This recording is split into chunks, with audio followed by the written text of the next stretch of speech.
Halo semuanya, perkenalkan nama saya Alfred Kurnia Ramadan dengan NIM 440224653-122 dari kelas KS3D. Di sini saya akan mengerjakan tugas atau membuat video 9 otomasi dan dengan berjudul kontrol PID motor DC dengan Simulink.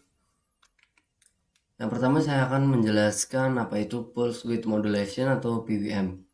PWM adalah teknik mengatur besar daya atau tegangan rata-rata ke motor dengan cara mengubah lebar pulsa sinyal digital. Duty cycle kecil sama dengan motor lambat dan duty cycle besar membuat motor cepat. Dalam kontrol motor DC, yang pertama adalah output PID dapat diubah menjadi PWM. Dan PWM mengatur tegangan motor tanpa mengubah tegangan sumber. Contohnya, duty cycle 25% sebenarnya motor tuh menjadi pelan teman-teman. Dan duty cycle 75% motor menjadi cepat. Di Simulink, PWM sering digunakan sebelum driver motor atau Arduino block. Yang kedua selanjutnya ada encoder 2 pin. Encoder 2 pin atau quadrature encoder adalah sensor untuk mengukur kecepatan, posisi, dan arah putar motor. Memiliki dua sinyal yaitu channel A dan channel B. Perbedaan fasa atau A mendahului B atau sebaliknya menentukan arah putaran. Fungsi utamanya yaitu menghitung jumlah pulsa menjadi posisi dan menghitung frekuensi pulsa menjadi kecepatan. Dalam sistem kontrol, encoder sama dengan feedback ke PID controller. Yang selanjutnya ada MATLAB function atau not a number. Not a number atau NaN ini muncul saat pembagian dengan 0 dan data sensor error. Nilai belum terinisialisasi. NaN to 0 digunakan untuk mencegah error simulasi dan untuk menjaga sistem tetap stabil. NaN to 0 ini sangat penting karena PID tidak boleh menerima NaN dan PWM bisa menjadi tidak terkontrol jika input NaN. Selanjutnya ada saturation dan integral anti-wind up. Yang pertama ada saturation. Saturation membatasi nilai sinyal agar melebihi batas tertentu. Contohnya PWM dibatasi 0 sampai 100%. Tegangan dibatasi kurang lebih 12 volt. Saturation ini untuk mencegah motor rusak dan sinyal kontrol tidak realistis. Yang kedua ada integral anti-wind up. Integral wind up terjadi saat output sudah jenuh atau saturate dan integral terus bertambah. Akibatnya respon menjadi lebih lambat dan overshoot menjadi lebih besar.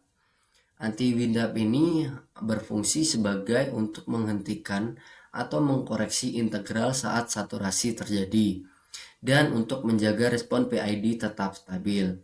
Biasanya diaktifkan langsung di PID controller blok Simulink. Selanjutnya ada PID controller. PID, proporsional, integral, dan derivatif adalah pengendali yang paling umum digunakan dengan rumus U atau T sama dengan KPE atau T ditambah KI, E atau T dt ditambah KD, DE atau T per dt. Fungsi masing-masing dari PID ini yaitu yang pertama ada proporsional. Fungsinya sebagai respon cepat terhadap error dan integral berfungsi untuk menghilangkan error steady state dan terakhir ada derivatif untuk meredam osilasi. Dalam kontrol motor DC, input PID menjadi error atau set point ke kecepatan motor dan output PID menjadi PWM motor. Dan ini ada graf blok percobaan 1 PID speed atau kecepatan. PID speed control motor DC yang bertujuan untuk percobaan ini bertujuan untuk mengontrol kecepatan motor DC agar mengikuti set point kecepatan atau speed reference menggunakan kontrol PID pada Simulink.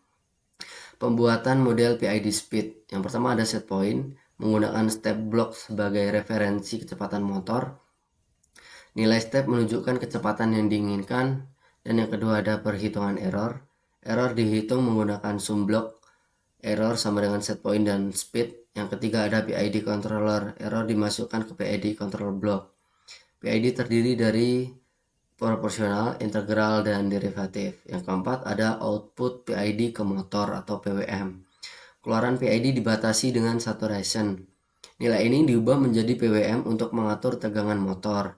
Dan yang kelima ada feedback speed, yang berfungsi untuk kecepatan motor diperoleh dari motor DC atau encoder. Speed dikembalikan ke blok error sebagai feedback. Yang keenam ada scope. Semua sinyal seperti SP, speed, error, PID, dan P atau I atau D ditampilkan pada scope. Penjelasan dari grafik percobaan 1, yang pertama ada grafik set point, menunjukkan kecepatan yang diinginkan, biasanya berbentuk step naik pada awal simulasi.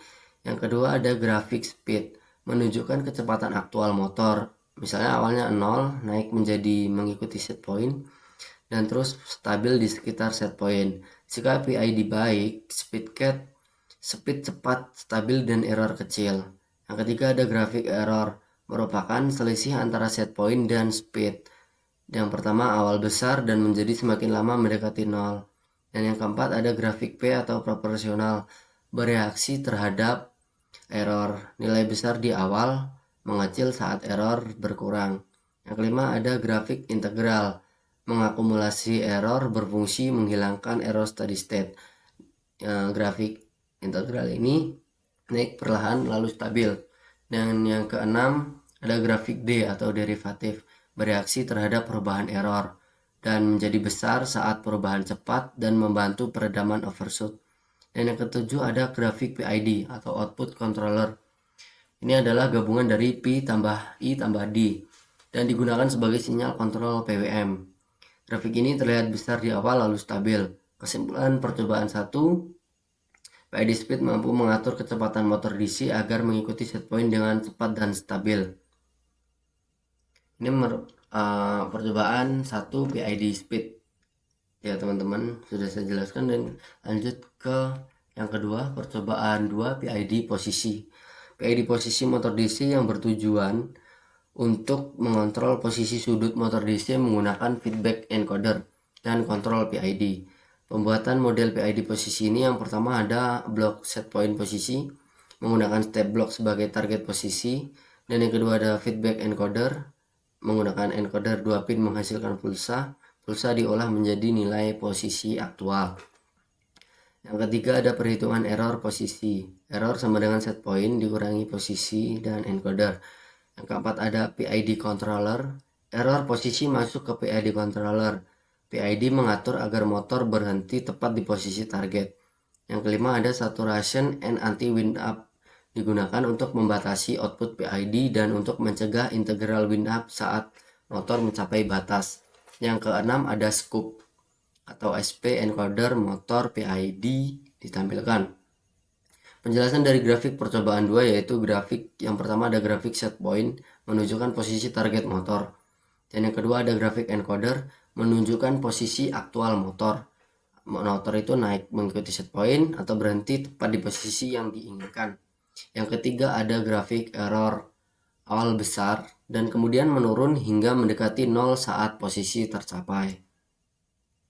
Yang keempat ada grafik P, yaitu proporsional, memberikan respon awal yang kuat, selanjutnya menggerakkan motor menuju posisi target.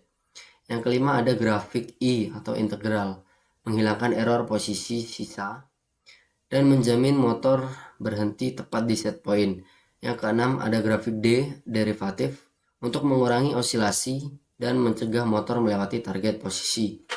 Dan yang terakhir ada grafik PID atau output controller.